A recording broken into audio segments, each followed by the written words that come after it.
व्रत पर उत्सव अंक में श्री निम्बार्क संप्रदाय में प्रतिपादित व्रत पर उत्सव हमारी श्रुति स्मृति पुराण तंत्र आदि संस्कृत वाङ्मय समग्र शास्त्रों एवं वाणी ग्रंथों में वर्ष भर की विशिष्ट अवसरों पर आने वाले व्रत पर उत्सव और महोत्सव का जो सुंदरतम विवेचनपूर्ण वर्णन मिलता है वह हमारे नादि वैदिक सनातन संस्कृति का पावन स्वरूप है। व्रत पर और उत्सव से अतुलनीय पुण्य की प्राप्ति एवं असीम परम आनंद अनुभूति होती है तथा साधक भगवतजन भगवत वापति रूप मोक्ष की उपलब्धि करते हैं, जो मानव जीवन का सर्वांतिम लक्ष्य है। संस्कृत वाङ्मय शास्त्रों में व्रत पर उत्सव का इतना विस्तृत परिवर्णन मिलता है कि धीरजन यह जीवन भी उसके पर्यवसान तक नहीं पहुंच पाते। वस्तुतः उनका लोकोत्तर दिव्य महात्म्य है। उनकी निर्विचनीय महिमा प्रख्यापित है। केवल श्री नारद 5 रात्र का ही मनन करें, जिसमें 1 लाख से भी अधिक संस्कृत के छंद समाहित हैं। इसी प्रकार सम्मोहन तंत्र, बृहद गौतमीय तंत्र, वेद पुराण आदि समस्त धर्म ग्रंथों में व्रत उत्सव पर्वों की अपरिमित विवेचना वर्णित है। ऐसे ही पुरुषार्थ चिंतामणि के व्रतखंड आदि ग्रंथ तो केवल व्रतों का ही निरूपण करते हैं।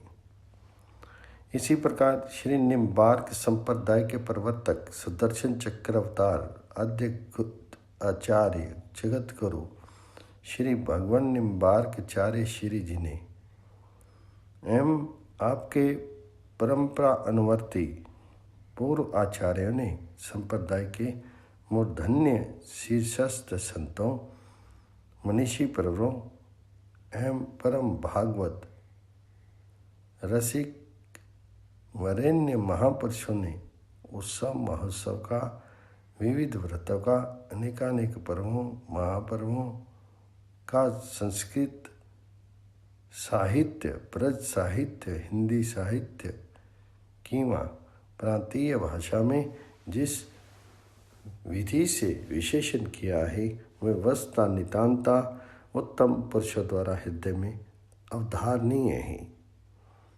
परंतु प्रसंग में यहाँ निम्बार्क सिद्धांत अनुसार कथि में उदाहरणों के साथ संक्षेपता विवेचन प्रस्तुत है, जिसका श्रद्धालु भगवतजन अवश्य अनुशीलन कर व्रत पर्व उत्सव के उच्चतम महात्म्य से अवगत होकर के परम लाभान्वित होंगे। श्री निम्बार्क भगवान जी ने श्री भगवत जयंतियाँ आचार्य पाठोत्सव एकादशी व्रत आदि में कपाल वेद सिद्धांत का प्रतिपादन किया है। यथा चतुर्वेद वेदों में स्पर्श संग शल्य और वैद, इनमें प्रथम स्पर्श वैद को जान ही श्री निम्बार्क भगवान ने मान्यता प्रदान की है। आपके सिद्धांत में शास्त्र सम्मत स्पर्श वेद ही प्रमुख है।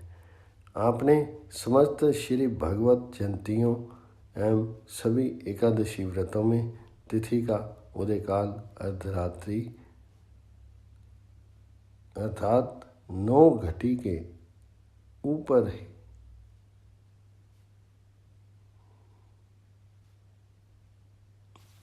स्वीकार किया है। आप श्री के सिद्धांत में पल मात्र भी यदि अर्धरात्रि 45 घटी के उपरांत हो तो एकादशी का किया जाने वाला व्रत एकादशी में न करके द्वादशी में ही किया जाना चाहिए। अर्धरात्रि के अतिक्रमण अर्थात उसके उल्लंघन के अनंतर 45 घटी पश्चात यदि 10वीं तिथि आ जाए तो ऐसी अवस्था में एकादशी के तीर्थ दिवस द्वादशी में व्रत करें। एकादशी तिथि के दिन व्रत नहीं करें। इसका निष्कर्ष ये है कि 45 घटी के उपरांत 10वीं आ जाए तो अग्रिम तिथि एकादशी से उसका स्पर्श हो जाता है। अतः उसे स्पर्श वेद नाम से निर्दिष्ट है। एकादशी के 2 भेद हैं, विद्धा तथा शुद्धा। इनमें से पूर्व विद्धा तथा पर विद्धा रूप व्यवहृत है। पूर्व विद्धा तिथि को एकादशी व्रत वर्जित है, परंतु पर विद्धा अर्थात आगामी द्वादशी विद्धा एकादशी शुद्धा है। अतः पर विद्धा एकादशी व्रत करने का शास्त्रीय विधान है। श्री नारद पांचरात्र के वचन के अनुसार उक्त विधान सुस्पष्ट है एवं विद्ध श्रीमद् भगवत जयंतियों एवं आचार्य पाठोत्सव में यही सिद्धांत मान्य है।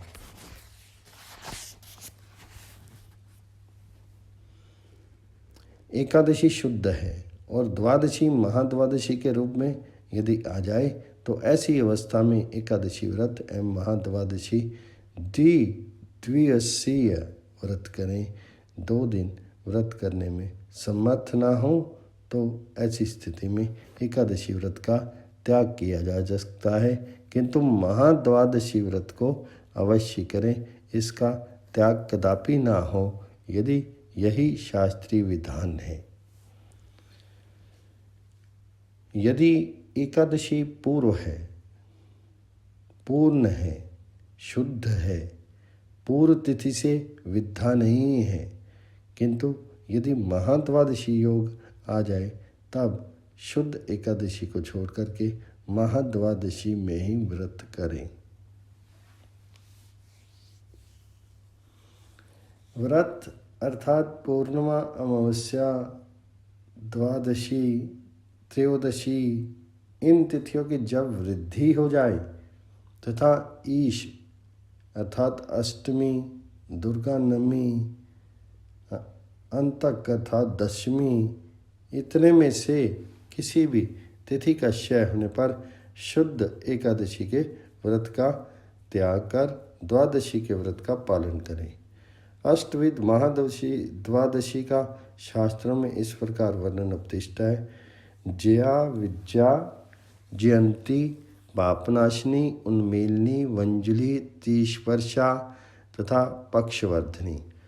द्वादश मास में किसी भी मास की शुक्ल पक्षी द्वादशी पुनर्वसु नक्षत्र समन्वित होने पर जया, रोहिणी नक्षत्र पर जयंती, पुख्य नक्षत्र के योग से पापनाशिनी एवं श्रवण नक्षत्र यदि हों तब शुक्ल या कृष्ण पक्ष की महाद्वादशी विद्या कहलाती है।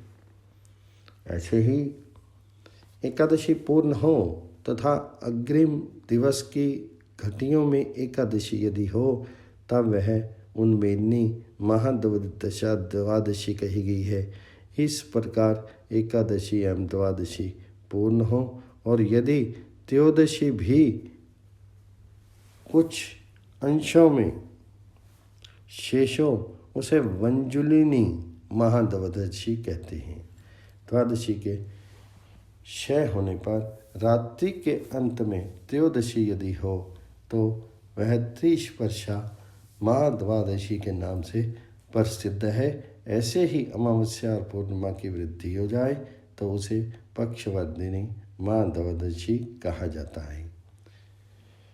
इन उपयुक्त योगों के आने पर शुद्ध एकादशी का व्रत महाद्वादशी में करें। यदि यही शास्त्रीय विवेचन श्री भगवान निम्बार्काचार्य जी द्वारा प्रतिपादित है।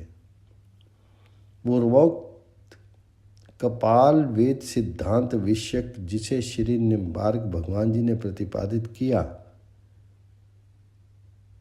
तत्परक कतिपय अवधेय वचन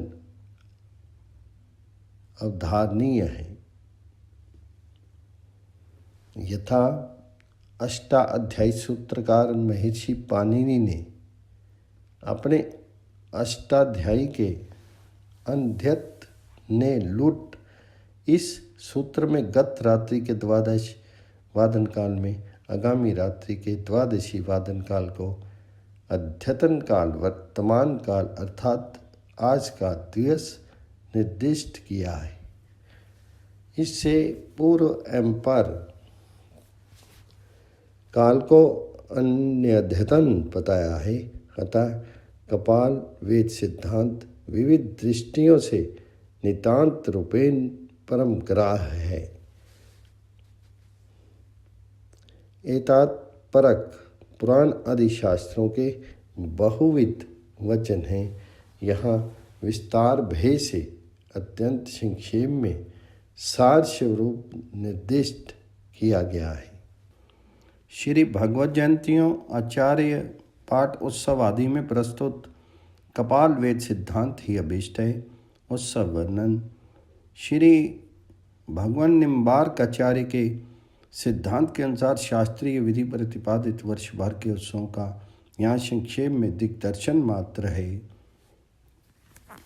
सनत कुमार देव ऋषि प्रवर श्री नारद जी श्री निम्बार्क भगवान जी को प्रणति समर्पण करके मास कृत्य अर्थात प्रति मास के द्वादश मासीय एक वर्षीय विभिन्न उत्सव महोत्सवों का निरूपण किया जा रहा है।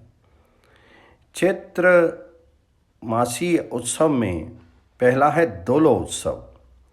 चैत्र मास के प्रारंभ में प्रतिपदा को किंवा चैत्र मास के कृष्ण पक्ष में किसी भी तिथि को दोला उत्सव का शास्त्रीय विधान है। इसका सुंदर विवरण माननीय है। दोला संस्थम तो ये कृष्णम पश्यन्ति मधुमाधवे पर्वते मधुमासे तुम प्रतिपदोत्तेजते रवो। इस दोला उत्सव में श्री वृंदावन निकुंज विहारी युगल किशोर भगवान श्री राधा माधव को सुरभित विविध कुसुमाल्य सुशोभित मणि मुक्ता जड़ित कनक में परम मनोज्ञ दोल अर्थात सुसज्जित झूले पर विराजित करके स्वर्ण छत्र चंवर मोरचल हेम मंडित छड़ी आदि नानाविध उपकरणों के साथ झुलाएं अबीर गुलाल पुष्प गुच्छों एवं सुगंधित रंग भरी पिचकारी फुहारों से श्री युगल प्रिय प्रीतम को जय जय ध्वनि पूर्वक सरोबार करते हुए इस मंगल वासंती दोलो उत्सव का अनुपम रसवादन करें। मृदंग बीना मंजीर आदि मंगल मधुर वाद्यों के साथ लय पूर्वक कलकंठ से अपने आराध्य के इस दोलो उत्सव का कमनीय दर्शन कर परम आनंद का अनुभव करना ही जीवन की सार्थकता है। दूसरा है प्रपादान। ख दोनों उत्सव के संपल अनंतर चैत्र कृष्ण पक्ष से ही प्रपादान अर्थात पिपासु को जल दान का बड़ा महत्व है। इसी आशय का श्री निम्बार्क सिद्धांत पंथ अनुयायी विद्वत्तर पंडित श्री शुक्ल सुधि संग्रहित सधर्म अमृत सिंधु ग्रंथ में भविष्य प्राण का ये वचन उद्धृत है। फागुन मास के पूर्ण होने पर और चैत्र मासीय महोत्सव के पवित्र अवसर पर शास्त्रवेता उत्तम श्लोक धीर पुरुषों ने यह निर्णय किया है कि इस समय प्रपादान अर्थात प्याऊ द्वारा आगंतुकों की जल से सेवा करें, जिसकी महिमा शास्त्रों में सम्यक रूप से परिवर्णित हुई है। ग श्री राम प्रकट उत्सव चैत्र मास के शुक्ल पक्ष में श्री राम प्राकट्य उत्सव का श्री रामनवमी महोत्सव का सुंदर वर्णन श्री निम्बार्क सिद्धांत में इस प्रकार प्रदर्शित है। चैत्र मास के शुक्ल पक्ष की नवमी तिथि को स्वयं सर्वेश्वर भगवान श्री हरि ही श्री राम रूप में अवतरित हुए, अतः पुनर्वसु नक्षत्र युक्त ये तिथि समस्त अभिलक्षित पवित्र मनोरथों को पूर्ण करने वाली है। चैत्र मास के शुक्ल पक्ष की नवमी भृगुवार को अनंत कोटि ब्रह्मांड नायक सर्व अंतर्यामा श्री हरि ही भगवान श्री राम के दिव्य स्वरूप से पुनर्वसु नक्षत्र परिपूर्ण मध्याह्न काल के पावन अवसर पर कौशल क्षेत्र में अवतीर्ण हुए। भगवान श्री राम का प्राकट्य काल मध्याह्न का है। श्री राम जयंती महोत्सव पर भगवान जी का पंचामृत अभिषेक, पीत पोशाक धारण, पुष्पहार अर्पण, नव यव अंकुर दूर्वा अंकुर अर्पण तथा तुलसी दल समर्पण, पंजीरी एवं विशेष मधुर पदार्थ समर्पण, साष्टांग प्रणाम, पंचामृत प्रसाद वितरण, यथाविधि व्रत पालन आदि आदि करके विधि पूर्वक इस महोत्सव को सो उल्लास संपन्न करें। पुष्प दोलो उत्सव। चैत्र मास के शुक्ल पक्ष की एकादशी तिथि को निम्बार्क सिद्धांत के अनुसार सुगंधित पुष्पों द्वारा सुसज्जित दोला झूला में युगल किशोर श्यामा श्याम भगवान श्री राधा कृष्ण को विराजित करके भावपूर्वक झुलाएं। इसी आशय के ये शास्त्रीय वचन अवधेय हैं। श्री राधा प्रिया जी सहित सर्वेश्वर भगवान श्री कृष्ण को चैत्र मास की शुक्ल पक्षी एकादशी को सलक्ष्मी अर्थात श्री राधा प्रिया जी सहित सर्वेश्वर भगवान श्री कृष्ण को सुंदर महोत्सव पूर्वक झुलावे। ये भगवत उपासक भक्तों का परम कर्तव्य है। चैत्र मास की पूर्व कथित तिथि के दिन दोला झूला पर विराजमान भगवान श्री राधा कृष्ण के जो मनोहर दर्शन करते हैं उन्हें क्षण मात्र में अनंत पुण्यों की दिव्य फल की प्राप्ति होती है। वैशाख मासीय विविध उत्सव। वैशाख मास की बड़ी महिमा है। इस मास को माधव मास भी कहा जाता है। वैशाख मास में अनेक उत्सव, भगत जयंतियाँ एवं पुनीत पर्व आते हैं। वैशाख के प्रारंभ में चैत्र पूर्णिमा से वैशाख पूर्णिमा पर्यंत विधि पूर्वक किसी पवित्र तीर्थ स्थान पर किंवा पवित्र नदी, सरोवर या कूप पर ही नियमित रूप से सूर्य उदय से पूर्व नक्षत्र मंडल के साक्ष्य में स्नान, आचमन तथा मार्जन करना अत्यंत पुण्यप्रद है। वैशाख के पावन मास में जलदान, अन्नदान, वस्त्रदान, छत्रदान, घटदान, व्यंजन दान आदि का विशेष महत्व है। अक्षय तृतीया महोत्सव। वैशाख मास में अक्षय तृतीया महोत्सव आता है। यह युग आदि तिथि है। यह परम पर्व के रूप में मान्य है। भगवान परशुराम जयंती का यह मंगल दिवस है। इस दिन देव मंदिर में श्री प्रभु का शीतलोपचार कर उन्हें शीतल भोग, शीतल मधुर जल, सुगंधित पुष्प, शीतल फल, सत्वा समर्पित करना चाहिए। व्यंजन सेवा का कर खसखस, केसर, केवड़ा, कपूर मिश्रित शीतल चंदन श्री हरि के सर्वांग में कलाकृति पूर्ण ढंग से चर्चित करना चाहिए।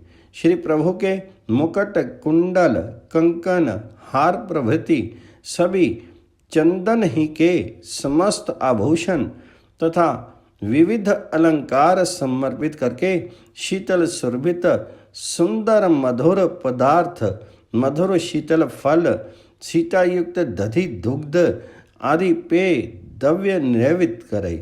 भगवान जी के सम्मुख हरित नव तरु पल्लवों से मंडप सिंहासन को सजावे।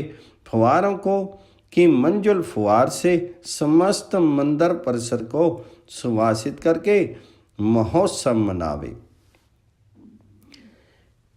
है श्री नरसिंह जयंती महोत्सव। वैशाख मास के शुक्ल पक्ष की चतुर्दशी को श्री नरसिंह जयंती महोत्सव को बड़े ही उत्साह उल्लास पूर्वक संपन्न करना चाहिए।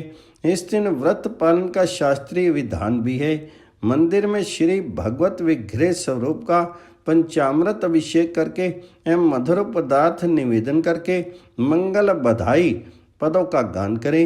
नरसिंह भक्त प्रहलाद के लीला अभिनय भी किए जाने का प्राचीन परंपरा है।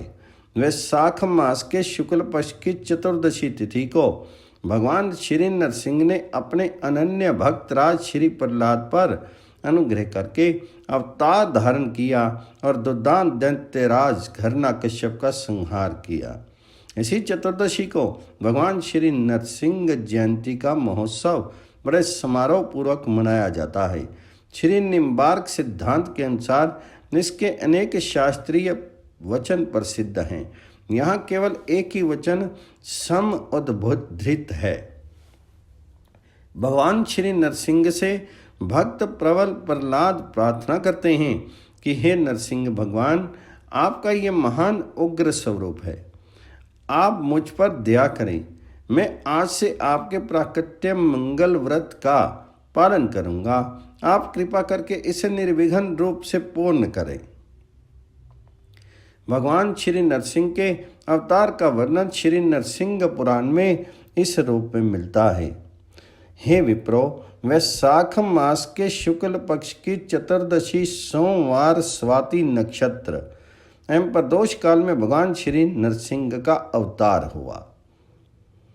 उपयुक्त सभी महोत्सवों में मंगल मधुर सरस वाद्यों के साथ कलित कंठ से इन महोत्सवों का सौभाग्य वर्णन अति आनंदकारी होता है। मेष राशि पर सूर्य के आने पर संपूर्ण वैशाख मास में प्रभात काल में नियम पूर्वक नित्य स्नान का संकल्प करें और मधुसूदन भगवान श्री कृष्ण के प्रसन्नार्थ प्रार्थना करें। वैशाखम शुक्लम मासम मेष संक्रमणे रवो प्रातः सनियम स्नास्य प्रीत्याम मधुसूदन। संक्षेपता विशाख मासीय उत्सवों के ये शास्त्रीय वचन माननीय हैं। वैशाख मास में पवित्र पुण्य सलीला उत्तम नदियों में कीमा सरोवर कूप आदि बहिर्भाग में विधिपूर्वक स्नान दान हवन और भूषण तथा ब्रह्मचर्य व्रत आदि नियमों का परिपालन हो। व्रत दान इंद्रिय निग्रह पूर्वक मधुसूदन भगवान श्री कृष्ण का पूजन करें, जिससे सहस्त्र जन्म अर्जित अति दारुण पापों का भी इस मास में परिशमन हो जाता है। इस मास में त्रिसंध्या अर्थात प्रातः मध्याह्न एवं सायं वेला में भक्तिपूर्वक लक्ष्मी अर्थात श्री राधा सहित भगवान मधुसूदन सर्वेश्वर श्री कृष्ण का ध्यान युक्त होकर के अर्चन वंदन करें। परम पित्र वैशाख मास जैसा अन्य मास नहीं, इसके जैसा कोई अन्य मास व्यापक नहीं। भव अर्णव पार करने के लिए ये मास नौका रूप है। हे राजन, श्री हरि के प्रिय वैशाख मास में भक्ति के साथ किया हुआ दान जप हवन तथा स्नान अक्षय हो जाता है। वैशाख मास के शुक्ल पक्ष की तृतीया अक्षय तृतीया तथा त्रेता युग आदि नाम से सुप्रसिद्ध है।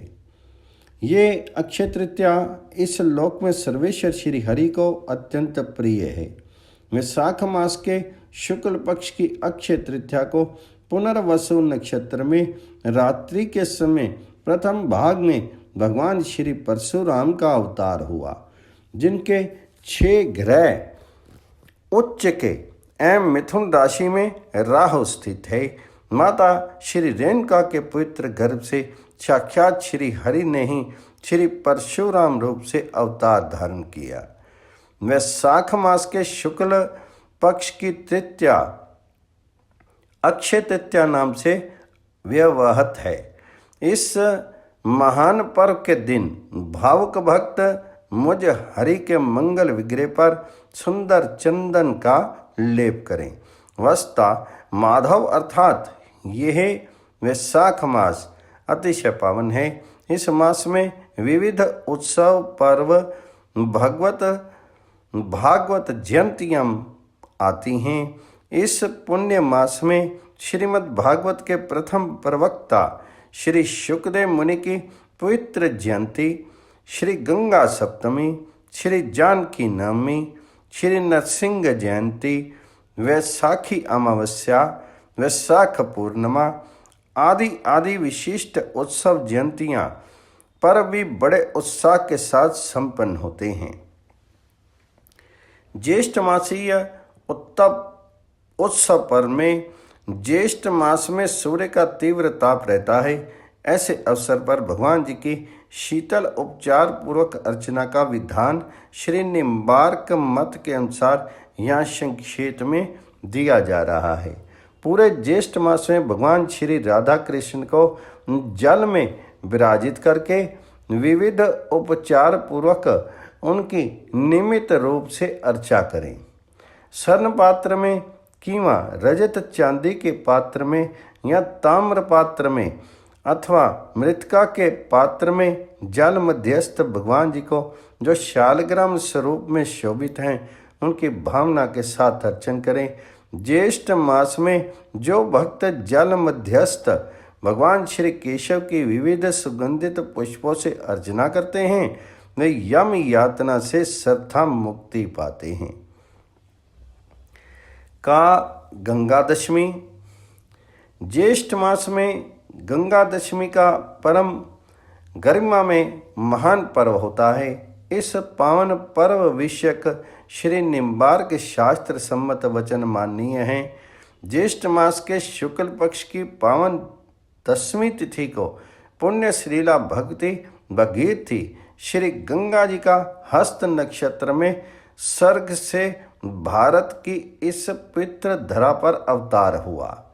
ज्येष्ठ मास के शुक्ल पक्ष में हस्त नक्षत्र युक्त दशमी 10 विधि पापों का संहरण करती है, इसलिए इसे गंगा दशहरा के नाम से संबोधित करते हैं। ज्येष्ठ मासीय शुक्ल पक्ष की दशमी को बुध, हस्त, व्यतिपात, करण, गर, आनंद अर्थात योग, कन्या में चंद्र, वृष में रवि, इस रूप में 10 प्रकार के योग वर्तमान हों तो ऐसे पवित्र काल में श्री गंगा जी में स्नान करने से संपूर्ण पाप राशि से शरणार्थी पूर्णतः मुक्त हो जाता है। निर्जला एकादशी। ज्येष्ठ मास के शुक्ल पक्ष में ही निर्जला एकादशी पड़ती है, जो भीमसेनी एकादशी नाम से परम विख्यात है। इस महनीय एकादशी के पुनीत अवसर पर विधि पूर्वक निर्जल व्रत के साथ इन शास्त्रीय वचन के अनुसार शर्करा मिश्रित निर्मल पवित्र जल प्रपूरित सुंदर घट का विप्र श्रेष्ठ को दान करने का परम पुण्य विहित है। हे नृपश्रेष्ठ, ज्येष्ठ मास के शुक्ल पक्ष की एकादशी को निर्जला एकादशी के नाम से प्रसिद्ध है। इस तिथि को निर्जल व्रत करें एवं शर्करा युक्त मधुर शीतल जल से भरे हुए सुंदर कलश कर्मनिष्ठ उक्त ब्राह्मण को दान करें। ऐसे दान को करने से भावुक भक्त भगवान श्री राधा कृष्ण की दिव्य सन्निधि को प्राप्त करके परम आनंद परिपूर्ण होता है। आषाढ़ मास के उत्सव पर्व में कदम पुष्प अर्चना। आषाढ़ मास के पवित्र अवसर पर प्रारंभ काल में कदम पुष्प अर्चना का अब बड़ा ही महत्व है। भगवान श्री राधा कृष्ण की सुरभि परिपूर्ण कदम्ब आदि पुष्पों द्वारा अर्चना के अनुपम असीम फल प्राप्ति का सुंदरतम वर्णन श्री भगवान निम्बार्क सिद्धांत मंडित सधर्म अमृत सिंधु औदुंबर संहिता तथा श्री निम्बार्क व्रत निर्णय आदि ग्रंथों में विस्तृत रूप से हुआ है, जिसका यह संक्षेप में उदाहरण अवलोकनीय है। कदम तरों के मंजुल मधुर सुगंधित पुष्पों से जो भावुक भक्त जनार्दन युगल किशोर भगवान श्री राधा कृष्ण का सुंदर पूजन करते हैं, वे यमाले तथा कुत्सित योनियों से सर्वथा दूर रहते हैं, अर्थात श्री हरि की दिव्य कृपा के भाजन होते हैं। ख रथ यात्रा महोत्सव। आषाढ़ माल के शुक्ल पक्ष के द्वितीया के शुभ दिवस पर रथ यात्रा महोत्सव का परम आनंदप्रद पर्व शास्त्रों में परिवर्तित हुआ है, जो श्रद्धा अपने हृदय में अवधारणीय है। आषाढ़ मास के शुक्ल पक्ष की मुख्य नक्षत्र युक्त द्वितीया के दिन भगवान श्री हरि को सुंदर सुसज्जित रथ पर विराजमान करके रथ यात्रा महोत्सव संपन्न करें। इस अवसर पर विप्रों को श्री भगवत प्रसाद दक्षिणा आदि से परितृप्त करना चाहिए। आषाढ़ मास के शुक्ल पक्ष की एकादशी से भगवान श्री हरि क्षीर सागर के अगाध जल में शेषशायी के रूप में सदा शयन करते हैं। द्वादशी के दिन से क्षीर समुद्र में संपूजित भगवान श्री राधा कृष्ण शयन करते हैं। ये शयन उत्सव वैष्णव जनों को बुला करके सम्यक रूप से पूजन करके संपन्न करें। श्री भविष्य पुराण में भगवान व्यास की उक्ति है, आषाढ़ मास के शुक्ल पक्ष की पूर्णिमा को भगवान वेद व्यास जी की जन्म तिथि है, अतएव इसे व्यास पूर्णिमा एवं गुरु पूर्णिमा कहते हैं। उस परम पावन दिवस को अतीव श्रद्धा भाव पूर्वक श्री गुरुचरण अम्बुजों की अर्चना की जानी चाहिए। सुंदर वस्त्र, आभूषण, गोदान, फल, पुष्प, विविध रत्न, स्वर्ण मुद्रा आदि समर्पण पूर्वक श्री गुरु पूजन का मंगल विधान श्री गुरु पूर्णिमा पर करना शिष्य वर्ग का परम धर्म है। भगवान व्यास स्वयं संकेत कर रहे हैं कि श्री गुरु पूर्णिमा को उत्तम उत्तम दक्षिणा से मेरे स्वरूप में ही श्री गुरु चरणों का पूजन करना अभीष्ट है। ऐसा करने पर श्री गुरुदेव में मेरे ही स्वरूप का सौभाग्य दर्शन समझो। सावन तथा भाद्रपद मास के उत्सव।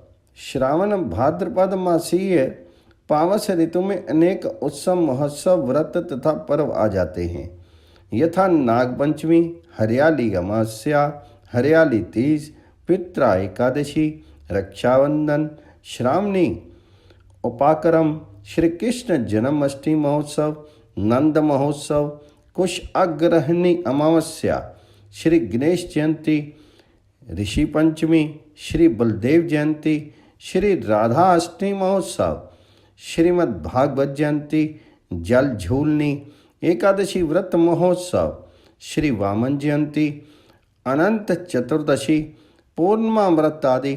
इनमें श्री कृष्ण जन्माष्टमी, नंद महोत्सव, श्री राधा अष्टमी महोत्सव की सुंदर छवि अंतःकरण में विशेष अवधारणीय है। इसी पावन भाद्रपद के कृष्ण पक्ष की अष्टमी को जगन नियंता जगत पालक भगवान विष्णु ही श्री कृष्ण रूप से वसुदेव के यहाँ कंस कारागृह में माता देवकी की उदर दरी से कंस आदि असुरों के संहार हेतु इस भूतल पर अवतीर्ण हुए। यह प्राकट्य दिवस परम मंगल स्वरूप है, अतः यह तिथि मुक्ति प्रदायक है। जब रोहिणी नक्षत्र युक्त अष्टमी तिथि अर्धरात्रि में हो तो इस तिथि को शास्त्र विद्वानों को भगवत भक्तों को व्रत अर्थात उपवास अवश्य ही करना चाहिए। ये व्रत करोड़ों यज्ञों के समान फल प्रदाता है। श्री कृष्ण जयंती महोत्सव के दिन किया गया व्रत महापातक का विनाश कर देता है, अतः भक्ति और श्रद्धापूर्वक सभी को इस व्रत का पालन करते हुए भगवान श्री कृष्ण का विविध उपचार पूर्वक पूजन करना चाहिए। भाद्रपद मास के शुक्ल पक्ष की जो परम पितृ तिथि अष्टमी है, उस तिथि को श्री राधा जयंती महोत्सव श्री राधा कृष्ण के अनन्य उपासक रसिक भगवत जनों को बड़े उल्लास पूर्वक संपन्न करना चाहिए। मध्याह्न के समय वृश्चिक लगन अभिजित मुहूर्त में हरिप्रिया श्री राधा सर्वेश्वरी का आविर्भाव हुआ। अश्विनी मास के पर्व। अश्विनी मास के पूरे कृष्ण पक्ष में श्राद्ध कर्म का विधान है और शुक्ल पक्ष में श्री सरती शयन, विजयदशमी, शरद पूर्णिमा को महारास उत्सव तथा इसी मास में सांझी महोत्सव होता है, जिसका उल्लेख वाणी ग्रंथों में विस्तृत रूप से है। सर्वेश्वर भगवान श्री कृष्ण ने कोटि कोटि वज्रांगनाओं के मंगल मनोरथों को पूर्ण करने हेतु शरद उत्फुल्ल मल्लिका दिव्य रात्रि में अपनी योग माया अर्थात परम आनंदिनी सर्वेश्वरी श्री राधा प्रिया का सम आश्रय लेकर के वेणु निनाद से समस्त ब्रज बालाओं का स्मरण करके उनके साथ महारास रस का उपक्रम किया, जिसका श्रीमद् भगवत आदि शास्त्रों में विपुल रूप से वर्णन हुआ है। कार्तिक मास के उत्सव। कार्तिक मास के कृष्ण पक्ष एवं शुक्ल पक्ष में विविध रूप से उत्सव, व्रत एवं पर्व आदि का अद्भुत संगम है। पूरे कार्तिक मास में कार्तिक स्नान की बड़ी महिमा है। इस माह में भगवान श्री धन्वंतरी का जयंती महोत्सव, दीपावली के मंगलमय अवसर पर दीपदान, दीप ज्योति, श्री महालक्ष्मी पूजन, श्री गोवर्धन पूजा, अन्नकूट महोत्सव, श्री गोपाष्टमी महापर्व, देव प्रबोधिनी एकादशी, श्री तुलसी विवाह, कार्तिक पूर्णिमा को पुष्कर आदि तीर्थों में स्नान, श्री भगवान निम्बार्क आचार्य जयंती महोत्सव आदि का अनिर्वचनीय आनंद उल्लास रहता है। मार्गशीर्ष मास के व्रत उत्सव। मार्गशीर्ष मास का महात्म्य भी विलक्षण है। इस श्रीमद् भक्ति उक्त श्री भगवत वचन अनुसार इस मास की महत्ता स्पष्ट है। श्री निम्बार्क सिद्धांत के अनुसार मार्गशीर्ष मास में प्रभात काल में स्नान आदि पूर्वक शास्त्रज्ञ मनीषी जनों का आवश्यक कर्तव्य है कि वे परम अनन्य भक्ति के साथ श्री राधा कृष्ण की समर्चना करें। इस अत्यंत पवित्र मास में अपने आराध्य भगवान श्री राधा सर्वेश्वर का नाना उपचार पूर्वक उत्सव संपन्न करें। इस मास में श्री राम जानकी विवाह उत्सव का महान पर्व है। इसी प्रकार श्रीमद् भागवत गीता जयंती महोत्सव का महान अवसर है। वस्तुतः समग्र दृष्टया इस मास की अनुपम महिमा है। पौष मास के उत्सव। जागतिक भोग्य कर्मों से रहित होकर के अपने समस्त इंद्रियों के दमन पूर्वक मुख्यतः पौष मासीय शुक्ल पक्ष की द्वादशी पर्यंत जो परम पुण्य फलदायी है, उस अवसर पर भगवान श्री कृष्ण का विधि विधान के साथ अर्चन वंदन करना अत्यंत अभीष्ट कर्तव्य है। माघ मास के उत्सव। माघ मास अतीव श्रेष्ठ और परम पावनतम है। माघ मास का महात्म्य शास्त्रों में विस्तृत रूप से वर्णित है। इस मास में भी अनेक उत्सव व्रत आते हैं। मकर संक्रांति, वसंत पंचमी, षटतिला एकादशी, अनेक विध पर्व उत्सवों का अनुभव आनंद है। वसंत पंचमी को अपने आराध्य वृंदावन निकुंज बिहारी युगल किशोर श्यामा श्याम भगवान श्री राधा माधव को वासंती वस्त्र अलंकार, वासंती नैवेद्य, वासंती अबीर गुलाल आदि का समर्पण करें। इसी पावन अवसर पर श्री सरस्वती समर्चना, संस्कृत के रस सिद्ध कवि श्री जयदेव जयंती तथा श्री भगवत निम्बार्क आचार्य जी के षट शिष्य पांचजन्य शंख अवतार श्री निवास आचार्य जी महाराज का पाठ उत्सव आदि नाना महोत्सव की अनिर्वचनीय रस अनुभूति होती है। वस्तुतः इस मास का स्वरूप ही ऐसा अनुपम है जिसका वर्णन ही अशक्य है। निम्न वचनों से माघ मास का स्वरूप अपने अंतःकरण में अवधारणीय है।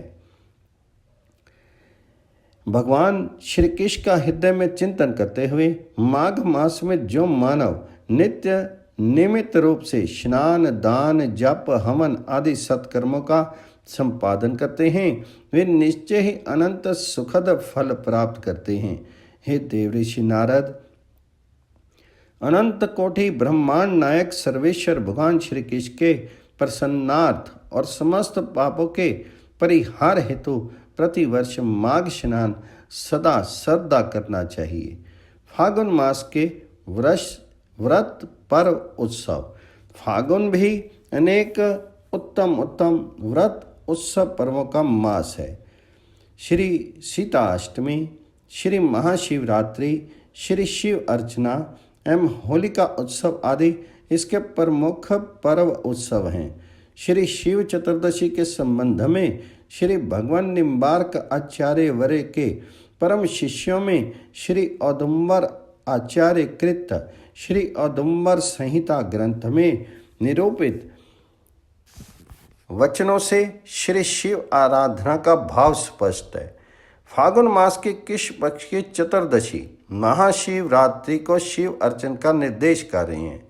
यदि शल्य भेद का अवसर हो तो स्वयं ही उस तिथि को समर्चना करें। फागुन मास के शुक्ल पक्ष की पूर्णिमा को होलिका उत्सव समारोह संपन्न होता है। वाणी साहित्य में श्री भगवान निम्बार्क के परवर्ती पूर्वाचार्यों ने बड़े ही विस्तार पूर्वक होली महोत्सव, फूल डोल महोत्सव का अतिशय अनुपम अनिर्वचनीय परिवर्णन किया है। फागुन मास के शुक्ल पक्ष की पूर्णिमा को रात्रि को सुरभित सुंदर नवीन पुष्पों से तथा चित्रित मंजुल वस्त्रों से सुसज्जित मंडप में परम कमनीय झूले के सिंहासन पर भगवान जी को विराजमान करके उल्लासपूर्वक महोत्सव संपन्न करें।